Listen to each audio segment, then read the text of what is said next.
What is good, YouTube? It's your boy Jason from the Laptop. We're going to talk about today's MLB slate for June 4th, 2025. So, you want to know every single game and my view for it, make sure you stick around. Cue that intro. Let's smoke the books.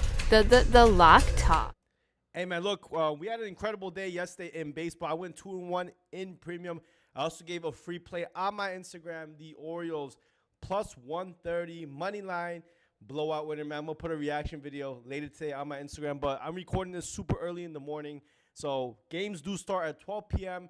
Again, if you want to know every single play we got going on, please go to the description or the pinned comment. You have ways to join in for free or to grab any package you want to get every single play I'm giving out that I'm actually betting, that I'm also giving to my premium chat. But in this video, we're going to talk about these games right here, my breakdowns and my views. So let's get straight into it, man. First game on the board is the Colorado Rockies against the Miami Marlins. And, man, look, Sandy Alcantara looked like his old self last night. He did very good. Even though they lost, it wasn't his fault. It was the bullpen. They lost 3-2. So, Marlins, man, they've lost both times as dogs. Rockies on a little bit of a streak right now. But I will say this. I do not like the position they're in right now because they have my man Kyle Quantro against Kyle Freeland. I think Kyle Quantro is actually a serviceable pitcher. He's actually done well in some other spots against tougher teams. You know, have the Rockies been a tough team recently? I guess, man. They beat Weathers and they beat Sandy Alcantara, but I don't think both pitchers are of the same quality, especially Sandy for his name value to what Kyle Quantrill is. Kyle Quantrill also, I believe, used to play for the Rockies, if I'm not mistaken. I'm thinking on the top of my head, but overall, I do think this time this is a spot where we could back the Marlins, even at this very high price. I don't love it, though. I think it's going to be a close game, but I do not like Kyle Freeland at all. Kyle Freeland gives away too many walks, way too much contact. Freeland is seeking to get his first win of the season, while Kyle's just looking to continue to go on a decent run that he's been. I think the Marlins, rightfully so, are the favorites. I could definitely see maybe a higher scoring game still, but I'll just go with the Marlins. The money line is the first play I got for today in this one. Next game we got on the bump, we have the Milwaukee Brewers plus 112 dogs against the Cincinnati Reds minus 113. And guys, if you've been curious on these lines right here, why they look so much different, maybe you're looking at your phone right now or your computer and saying these lines aren't the same. Well, ProfitX and Novik are two new sports books that are available in 40 states, and they offer peer-to-peer betting, so that's why their lines are so much better. And you might say, hey, can I even get some action? Trust me, unless you're betting $10,000 a play, you will definitely have, there's way too much liquidity in this market, so definitely check them out. But first, the next game we do have is the Milwaukee Brewers against the Reds. DL Hall against Andrew Abbott. Abbott's been on fire, man. 5-0 in his last 5 games with a 1.51 ERA. I mean, yeah, he's been performing good, man, no matter where he's been. And D Hall, bro, 1-0 so far. Start to see he had a pretty good outing in his last game. I will say, you know, I thought the Freddie Peralta would do a little bit better, but it wasn't his fault, man. I think it was his bullpen that got him in some trouble that ended up giving him the L. Not only that, they had basically a home run, but took it off right before it went out. So, look, I do think, though, that DL Hall is a decent pitcher, a serviceable pitcher. And let me see if I can pull up some information on this one because I do want to see. And I think the bats for the Milwaukee Brewers, they actually are in a good position because they are actually top 5 against left-handed pitching over the last 2 weeks. On the same breath, man, the Cincinnati Reds have been league average or well below league average against left-handed pitching, but been a pretty good home hitting team. Look, man, I do think that DL Hall, I mean, he had a very strong outing in his last game, and I don't know, man, I just don't think that, I mean, this game is rightfully priced.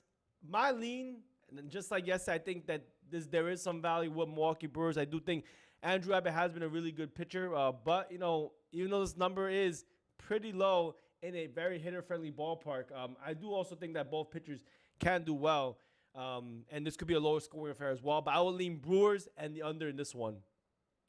Our next game we have on the board is the Los Angeles Angels against the Boston Red Sox. Angels are plus 110 dogs against the Red Sox, who are minus 130 favorites. Angels won in extra innings, I believe. And look, we got two pitchers who I do not love, man. Jose Soriano against Lucas Giolito.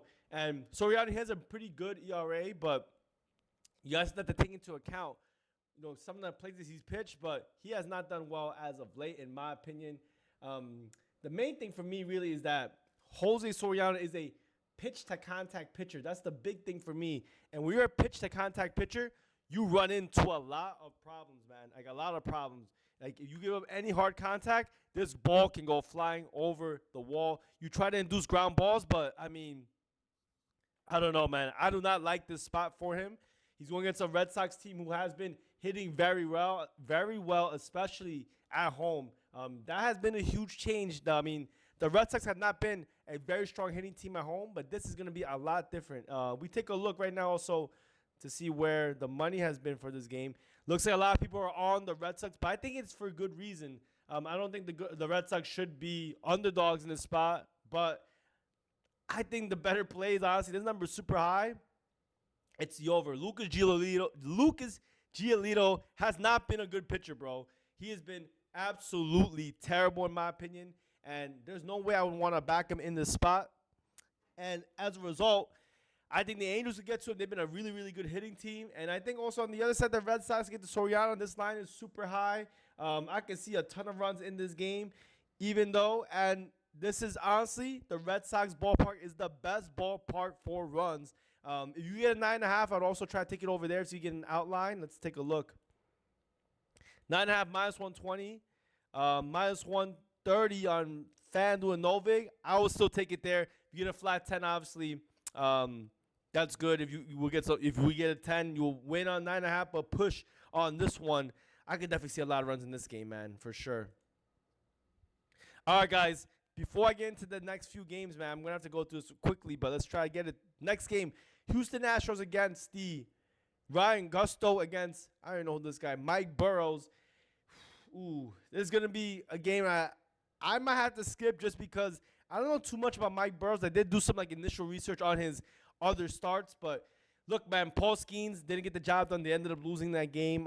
It was a very low-scoring game. I was absolutely dead on, spot on with everything. Lance McCullers came to play.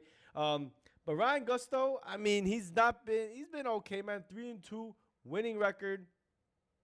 And I do think, he is in a spot to possibly do okay because he does have, he does okay. There's not too many lefties on this team, on the Pirates team, which gives him the most problems. In his last few games, man, he's come out the bullpen. Been in some tough positions, though. Give up 2 runs to the Rays, 2 runs to the Mariners.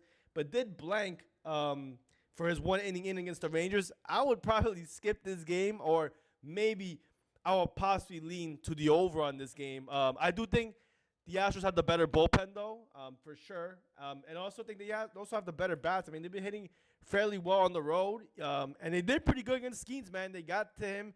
They got the job done. They won, and the pitching staff did better. I would definitely, however, lean if I had the better side. I would probably still lean the Astros. I think Gusto is a more serviceable pitcher, even though he comes out the bullpen. So my lean would be over or the Astros, but this is not my favorite game on the board at all.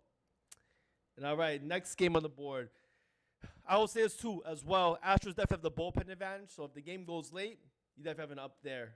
Next game we do on the board is the Chicago Cubs against the Washington Nationals. And man, like I said in my video, very high scoring game in the last one. Now this line's much, much lower. And that's because the weather is not as good in this game as previous.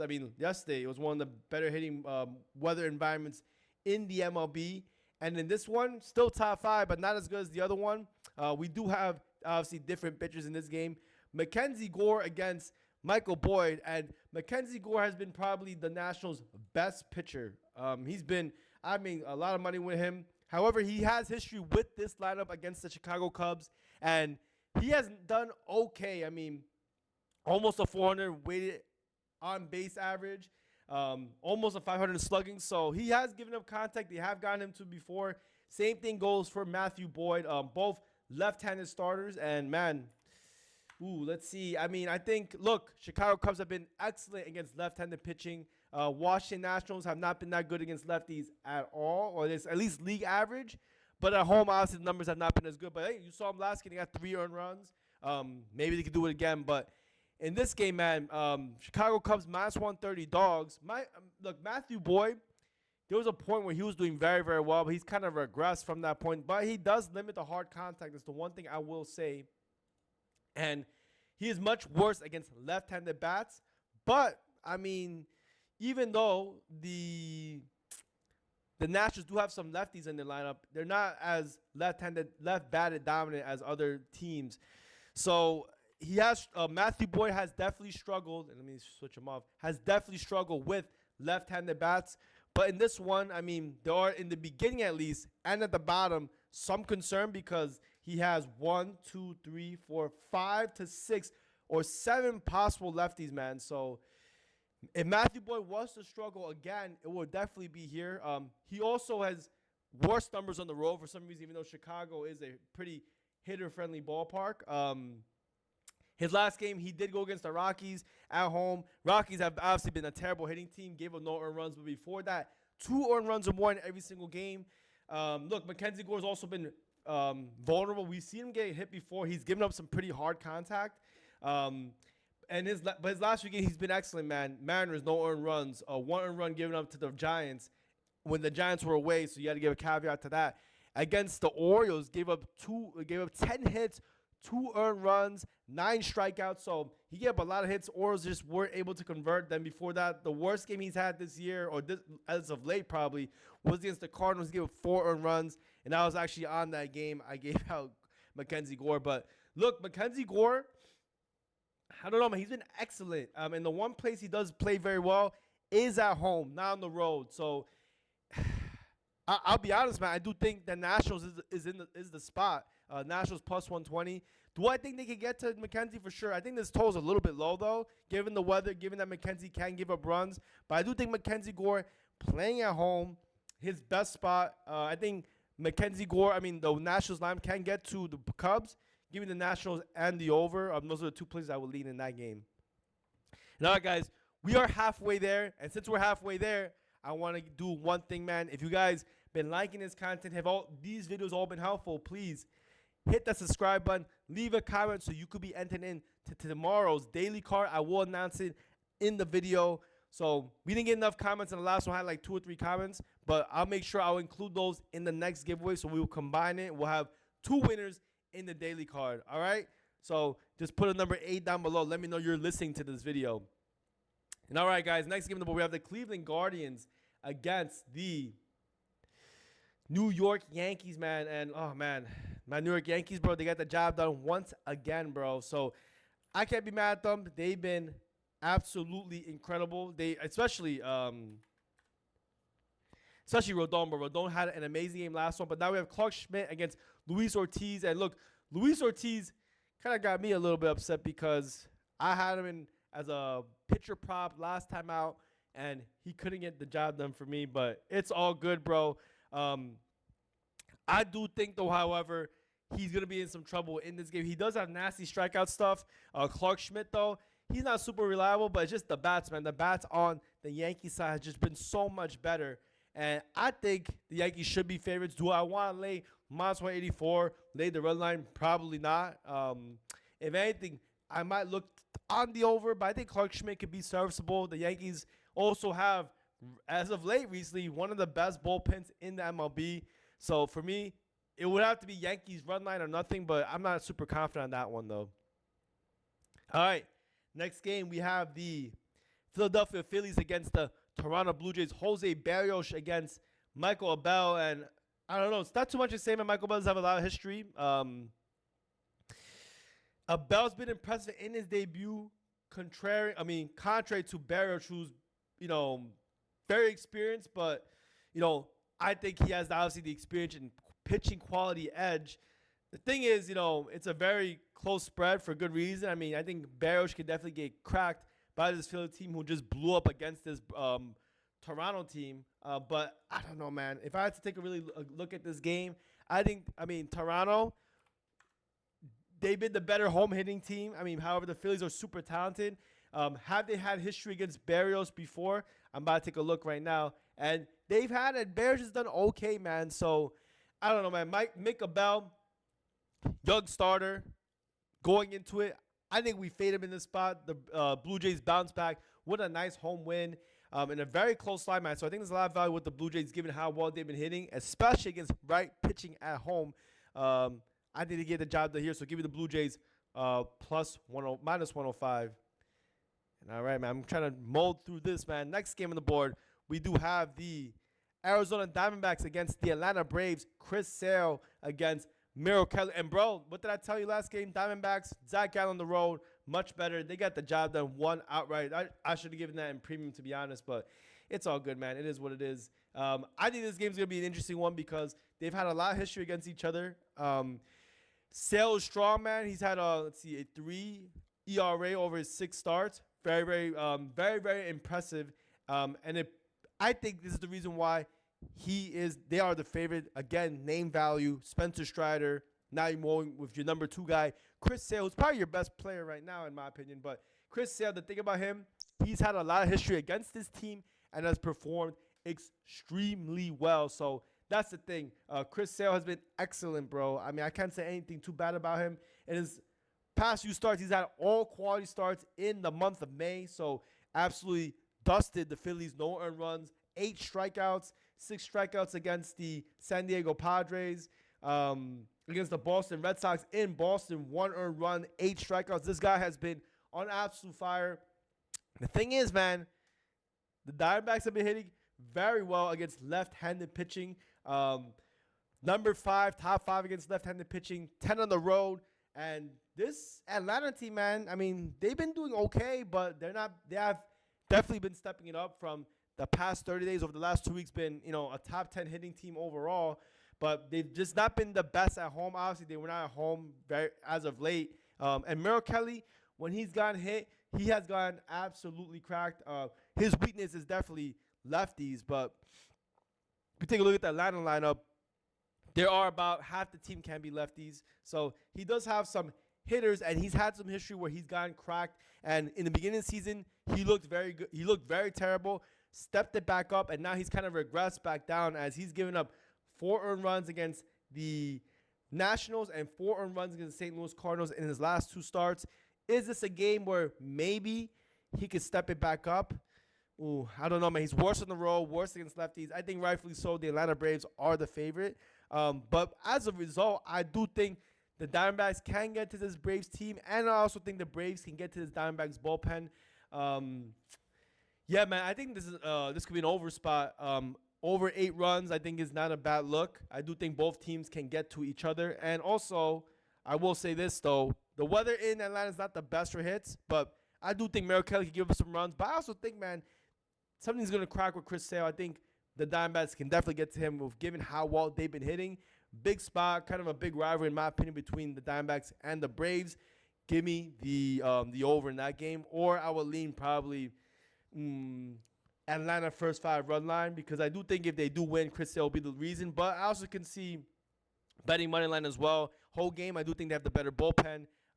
But yeah, it's a tough game though, for sure. I think Merrill Kelly can definitely step it up, but he has not looked good. All right, next game on the board, we have the Texas Rangers against the Tampa Bay Rays. 7:35 Eastern time start. We have Kumar Rocker against Shane Baz. Tampa Bay, big favorites, man. Minus 130, probably minus 140 in other books. Over under at 8.5.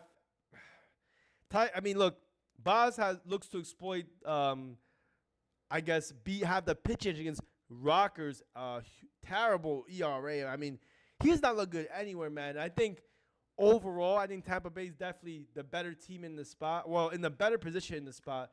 I will say against right-handed pitching, they've been top 5 in the league over the last 2 weeks, and especially at home, man.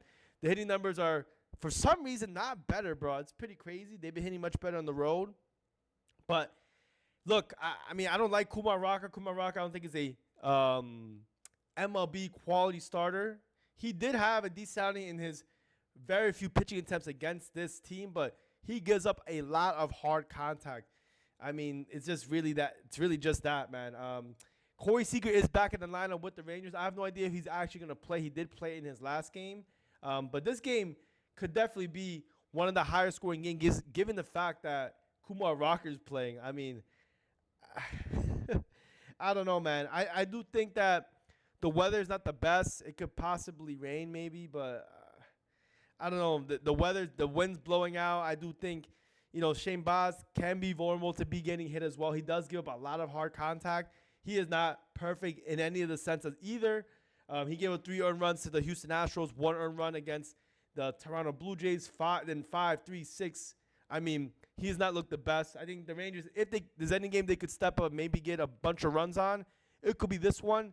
And that's why I kind of lean on the over in this game. Both bullpens, I would say the Rays bullpen has been excellent in the last 2 weeks, but we'll see. Rangers bullpen has been kind of below league average, man. So I will lean with the over or with Tampa Bay. I don't think Kumar Rocker is really of great quality in my opinion. Let's see. We only have a few more left, guys. Next game, the Detroit Tigers against the excuse me, against the Chicago White Sox.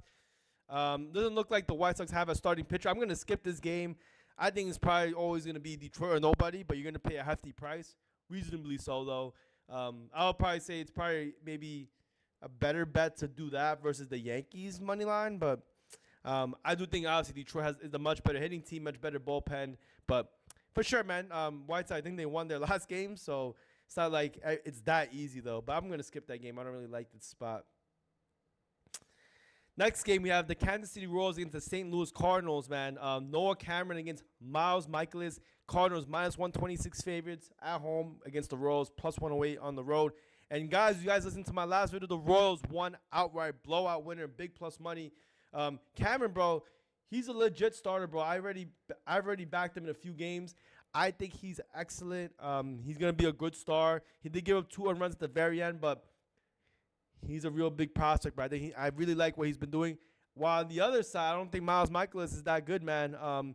He's had history against this Royals team, and through this history, not done well, man. .366 expected weighted on base average, and then over 500 slugging. Noah Cameron, he had 19 pitches against this Cardinals team, but overall he's been excellent, man. He's a rising prospect. I do think the Royals bats are definitely coming back, and I think they can get to this St. Louis team. So give me the Royals money line. I think they're going to win outright, and I like the spot at plus money against. I think we have the better starting pitcher, the better bullpen, and a batting lineup that's been definitely stepping it up. So give me the Kansas City Royals at a decently priced price at plus 115. In a close game, though, I do think it could be a close game. Cameron, for sure, is going to be one of the tougher matchups he's had, but I think he's up to task, man. I think he's fairly excellent. All right, guys, we're almost at the end, man. Now the free play I gave out, man. Baltimore Orioles against the Seattle Mariners. Orioles plus 115 dogs against the Mariners, who are minus 118 favorites. We have Cade Povich against Emerson Hancock. And look, man, both pitchers have not been faring too well. Both pitchers actually have an above, let's see, what is it? Plus above 500 ERA. Take a look right behind me. That's not good, man. But obviously, 8.5, one of the pretty low totals given how bad each pitcher is. It just is because the hitting environment's not positive. I probably wouldn't stay on this total, though, because I don't like either pitchers. It's tough for me to really know who to back in this game. Like I don't think it's the same spot as the other games because look, I'll be honest. Let me see. I'm gonna pull up. The Mariners have actually been hitting left-handed pitching decently well, and obviously you saw the Orioles. They've been hitting okay, man. But I don't really love either one, man. I'd say to me in a 50-50 game, give me the Orioles once again. We don't have the bullpen advantage again like we did in the last one because I think all guys will be ready to go for the Mariners side. And I would say for sure the bullpen for the Orioles is not better than than the Mariners. So it's kind of a wash. As a result of just kind of the odds, I just think it's a coin flip. Give me the plus money, but not in love with this spot. I probably won't have a free play in this one, though. But I thought yesterday was a really good spot once I did more work into it. And again, man, look, I have initial work I do here, but throughout the day, depending on what's going on, I will put additional research, and that's when I'll make my final predictions. I do have plays I already like, but in terms of later games, that's how I kind of roll with this stuff. And all right, guys, we have just 3 more games left. The San Diego Padres against the San Francisco Giants. Nick Pivetta against Kyle Harrison of the Giants. Padres -108 favorites against the Giants, who are -108, -110. So basically a pick'em game. Pivetta has a better ERA than Kyle Harrison, but Kyle Harrison, he's a better pitcher in this ballpark. He did very well in his last game, game I tried to fade him. But, Nick Pivetta, he's been excellent, I think. I think he's been doing pretty good so far. Against San Fran, not been the best. But San Fran, again, I don't know what's been up with them. But I think if there's any game they could probably bounce back in, it'll probably be this game. The Padres not been the best against left-handed pitching. They've been kind of well below league average, but that's been like that in every single game. For some reason, the Giants have just not been hitting that well as of home over the last few games. I mean, they've barely gotten any runs at all. So I think for sure, I think the starting pitching advantage goes to Pivetta. Padres will probably get some of their guys back. It's a tough game. I think it's truly a pick'em game for a good reason. But, man, I don't know, man. Something's up with this Giants team. Something's got to give, though. I think their bats will bounce back. But,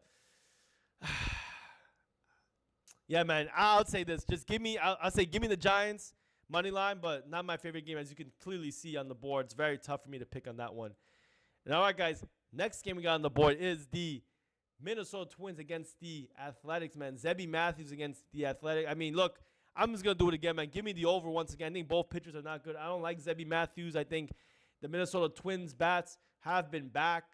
They've been absolutely cracking this terrible Athletics team with their terrible bullpen. Zebby Matthews, in my opinion, is not the highest quality starter. He is still a prospect to a major extent, but I think, the Athletics, if there's any game they could win, it'd probably be this game. This is probably the weakest pitcher they're putting up as a starter. They had Pablo Lopez the second game, and the game before that they had oh my God, it's going off the top of my head, but I had the Twins I had Joe Ryan. So this is definitely the easiest matchup for them to win. So if there's any game the Athletics win, it'd probably be this one. But I like another over in this game, man. If it's not broke, don't fix it. I mean, let's see. Another great hitting environment for this over in the Minnesota Twins and Athletics game. And I don't know, man. I just don't think, look at his ERA, man. 6.0, Jeffrey Springs. Look, Minnesota, have they been the best team against left-handed pitching? Probably not, man. I mean, they've not been the best, but they've not been the best anywhere. But Jeffrey Springs has not been good, bro. So give me the over or the Athletics. I do think the Athletics could probably win this one if there's anyone they would win. And all right, guys, we're here at the very end. New York, bro. I'm a Yankees fan, but I always support any New York team. We got the New York Mets against the Dodgers. Dodgers won in extra innings. We got Tony Gonsolin against Griffin Canning. Oh, man. Both teams have been evenly matched. Gosson's looking to improve probably this terrible ERA he's been starting the year off with. But it's going to have a tough time against a Mets team who is very, very tough and has had a history against him. Griffin, the Can-Man Canning, has a lot of history when he's played with the Angels against his team. Does he, kind of bounce back against them? Look, I think there's another over spot once again. The weather may not be the most positive for runs in this game, but yeah, man, I think this could be another over spot. I don't like the 9.5. I don't like the hook. Both teams blew up yesterday, tons of runs, but I just don't like both starting pitchers. Gonsolin had streaks of brilliance in his past, but ever since his injuries, man, he's not been the same guy, in my opinion. And I do think this could be a lot of runs in this game, so give me the over in this one. And, guys, sorry for the long video, but there's a lot of games, man. There's literally, 15 games. Even if I go through 2 minutes per game, it's really tough for me to keep this under a certain time limit. But thanks so much for the love, man. I'll see you guys in the next one. Peace out.